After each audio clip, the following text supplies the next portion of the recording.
Hi guys, guess what? It's March. Go March! Yeah! I like March. Why do I like March? Because it means that summer is over. And it's not that I particularly hate summer, just the second half of summer, late January and pretty much all of February is just gross.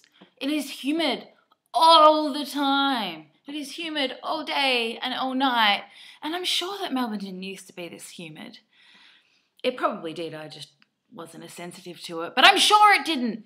So yeah, I've been dealing with summer flaring, which is a massive increase in my CRPS symptoms during this time of year. I have more flaring, more redness, more swelling and shiny skin, more joint pain, sharp pains, all over body pain. This year was the year of elbows and knees for the summer flaring because I just found those things felt so much worse than I'd known them to feel before. This isn't uncommon though. Pretty much every summer I think, oh my God, my condition has gotten so much worse and it's never going to get better. But it always does because, autumn comes along. And then I realized that, okay, it didn't really get that much worse. It was just a lot worse compared to how it is during winter. So yeah, I mean, it is a little bit hard to tell on that whole worse, not worse thing because this is the first summer that I haven't been on constant nerve dulling medication like Lyrica and its predecessors.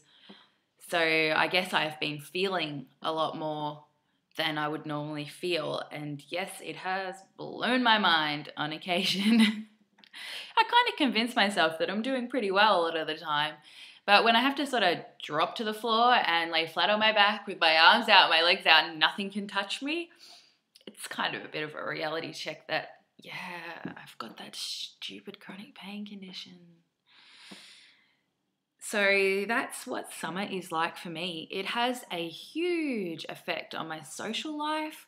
I can't drive as much. I can't tolerate being outside in the heat, so I can't go and hang out at pool parties and the beach or in a beer garden because I need to be, stuck in my little biodome of a lounge room with the air conditioner on constantly.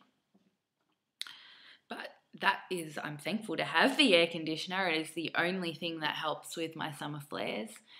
It takes a bit of the moisture out of the air and I don't swell up as much. I don't react as much. It helps to the degree that when it's really humid outside, I can be inside with the humidity on, with the air conditioner on and be feeling, not particularly bad. Walk outside and straight away my hands swell up.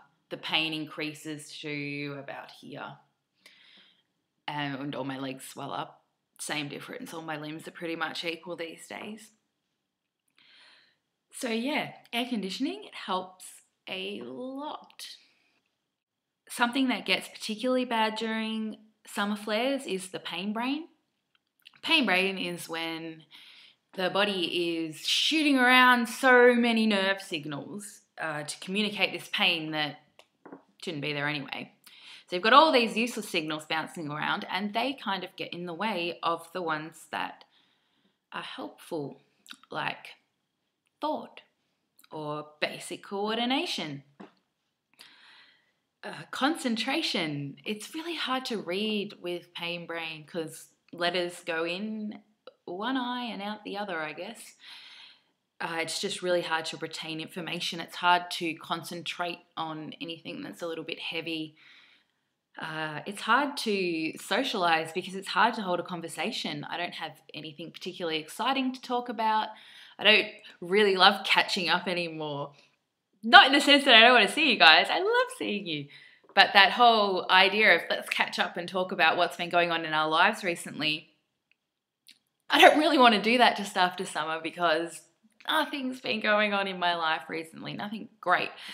Unless you want to hear about that Feldenkrais track that I did that really relieved my shoulder pain, which nobody does, then it's really hard to have that conversation. And as far as interacting with friends and people, I love to hear about their life. I love to ask questions and hear what's going on, but as far as myself, I kind of prefer the term hanging out to catching up because it involves less serious discussion of life events and more serious discussion of TV shows. Like The Walking Dead. Have you been watching The Walking Dead? Because it's awesome. Yeah. And Smash. I love Smash. It's totally my new favourite show of 2012. So yeah, we're hanging out here. It's a little bit better than this catching up thing that we were just doing. But anyway, back to the catching up. It's autumn now. I can get back to my life again. I can drive my car a bit more. I can go to dinners and shows and see people. It's all becoming a little bit easier as the weather gets cooler. Autumn is quite literally much cooler than summer. So what happens next? I have to pay very careful attention to how I'm doing on a day-to-day basis. In order to cope with the summer flares, I have to greatly lessen my levels of activity. I can't really drive for more than 5 minutes, if at all. I can't really cook as much, clean as much. Anything that I can do, I can kind of do less of. So it's all about trying to smooth out the boom and bust cycle of managing pain, which is when, you might wake up feeling okay today, so you push yourself too far, and then you go, so you're up here, and then you go, ugh, and then it takes a really long time to get back up again. And you go, ugh. What I'm trying to do with pacing and pain management is even that line out so that we sort of go up and down and up and down and up and down without taking weeks and months to recover from a single event. It actually is a little bit scary trying to get back into life after an extended period of increased incapacitation, to use a lot of long words. It's scary because I really can hurt myself doing these things that I'm trying to do if I do them too much or poorly. And so I need to keep my wits about me, really listen to my body so that I know what its limits currently are, because all of my limits have been so reduced that increasing them back up again, I can't just jump straight up to what I was doing in, say, September last year. I've got to build that back up again, increase my tolerances to certain activities. So that's all a little bit confusing and scary. I don't want to spend another month on the couch recovering from doing one thing.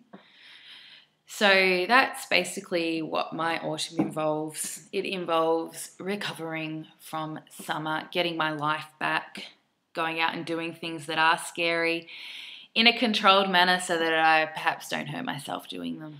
I have made it to a couple of social engagements in the past week and a bit, which is really good, and I found that it's taken me about 48 hours to recover from these drives, which is about, half an hour or so either way, with a big gap in the middle of me sitting around and hanging out with people. Not catching up, hanging out. I hereby declare the phrase catching up to be out of fashion. All the cool people hang out. So we'll keep it cool. We'll keep it autumn, man. Maybe we should introduce autumn as the new word for cool. Oh my God, that dress you're wearing is so autumn. No, it just makes me picture a dress covered with leaves. But that is how much I'm glad that this season is here. So I hope wherever you are that the weather isn't pounding you into a little bit of pulp on your kitchen floor. I hope that you're managing things, and remember that if it is getting a little bit difficult, seasons will change. The heat or the cold, whatever is worse for you, it will pass, because that is the wonderful thing about living on a world that's spinning all the time. Change, difference. Hurrah! All right, I'm going to get back into 2012 now.